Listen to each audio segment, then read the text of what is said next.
Pondering God, Chapter 23, Choosing Hell. A few years ago, I posted the story, Highway to Hell, a reference to the AC/DC tune, and it turned out to be my most read blog post of the year. People have a fascination with hell, even those who would say they don't believe in it. In that post, I intimated that many people, given the choice, surprisingly choose hell. Most people have a difficult time wrapping their minds around that concept. How could someone choose hell? Why would someone choose hell? Strangely, there are those who blatantly, defiantly, stubbornly say what AC/DC put to music. Not only is there nothing else they would rather do, but they also look forward to arriving in hell because their friends are going to be there too, yeah. Whoopee. The recent election led me to revisit this topic.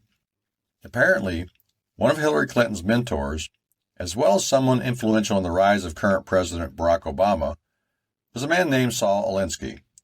Known for his book, Rules for Radicals, Alinsky had some interesting thoughts about God and hell. Here's a quote. "Lest we forget at least an over-the-shoulder acknowledgement to the very first radical. From all our legends, mythology, and history, and who's to know where mythology leaves off and history begins, or which is which, the first radical known to man who rebelled against the establishment and did it so effectively that he at least won his own kingdom, Lucifer. If that homage to Satan isn't enough, here's what Alinsky had to say in a 1972 Playboy, go figure, interview.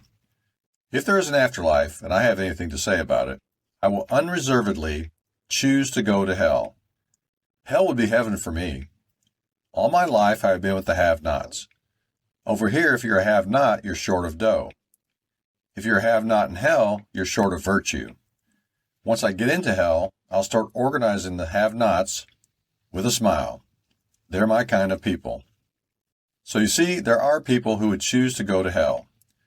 Those like Billy Joel, who would rather laugh with the sinners than cry with the saints. Only based on my reading, I don't believe there will be any laughing going on in hell. Take this story from Luke chapter 16, verses 19 through 31. In the Luke account, Jesus tells the story of Lazarus and the rich man. Lazarus, while alive on earth, lived a miserable existence, sickly and poor, while the rich man lived a life gaily living in splendor every day. Upon their deaths, the angel carried Lazarus to heaven, where he resides in the comfort of Abraham's bosom. The rich man, however, ends up in Hades, being in constant torment there. At one point in the story, the rich man cries out to Abraham, "Father Abraham, have mercy on me, and send Lazarus, that he may dip the tip of his finger in water and cool off my tongue, for I am in agony in this flame." I find the rich man's request perplexing and bizarre at the same time. Here he has an audience with Abraham, and instead of asking to be removed from hell, "Get me the hell out of here" might be an expected response, he instead asks for cold water to relieve his agony. "I don't mind staying here, just give me a cold drink and I'll be fine." It's as if those in hell have chosen to be there and would rather remain. As Alinsky said, hell would be heaven for me. Another thought also came to mind reading the story. If all his ratty friends had joined him down in hell, and they were all having a grand time, why was he reaching out to Lazarus in heaven for relief? Surely one of his buds could have lent a hand. It appears hell isn't party central after all. As a follower of Christ, one of the most important things I am commanded to do regarding my interaction with the rest of the world is to preach the gospel, or good news of the Savior. I take that command seriously, but often wonder if the message is falling on deaf ears. What if there are those who just don't want to hear the good news? Living in America, it's hard for me to believe that everyone who lives in this country isn't already familiar with God, Jesus, Satan, heaven, and hell. What if there are those who don't want to be saved and know exactly where they're headed, but simply don't care? I've heard it said that being a follower of Christ on earth is a preparation for heaven. Following Jesus is taking step after step closer to God, so that when you finally arrive in His presence, you won't need an introduction. You'll already know Him. I suppose the opposite of that could also be said. Living a life apart from God while here on the earth is preparation for hell. Each step you take away from God today is preparing you for an eternity away from His presence. If you don't want to know God now, why would you want to know Him for eternity?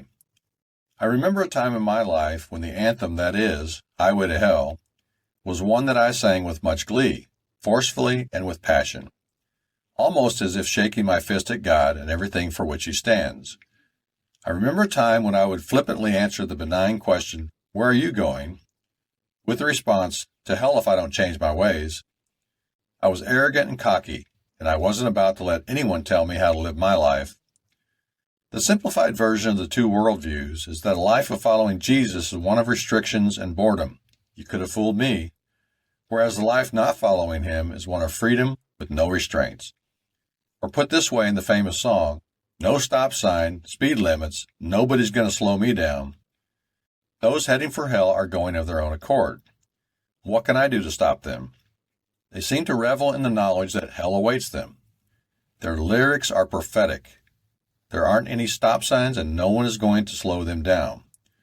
God allows each of us the true freedom to follow him or go our own way. He allows us to shake our fist at him to our eventual doom. He only wants those who truly love him to spend an eternity in his presence. What Mr. Elinsky and many like him don't understand is that hell won't be like it is here on earth. When you choose to separate yourself from God here, you only do so in a limited way. God remains in control, and due to his restraints on Satan, the world remains a tolerable place to live. In hell, God removes himself entirely from the picture, and the result is, well, hell. Ask the rich man from Jesus' story. So, what to do? Strother Martin's famous line in Cool Hand Luke goes, "What we've got here is failure to communicate. Some men you just can't reach." I realize that's true. Should we then just give up? Jesus tells us to preach the gospel. He doesn't say to share it with only those who will listen. Just preach the good news. Simple as that. He'll take care of the rest. After all, he kept sending people my way, and I finally listened.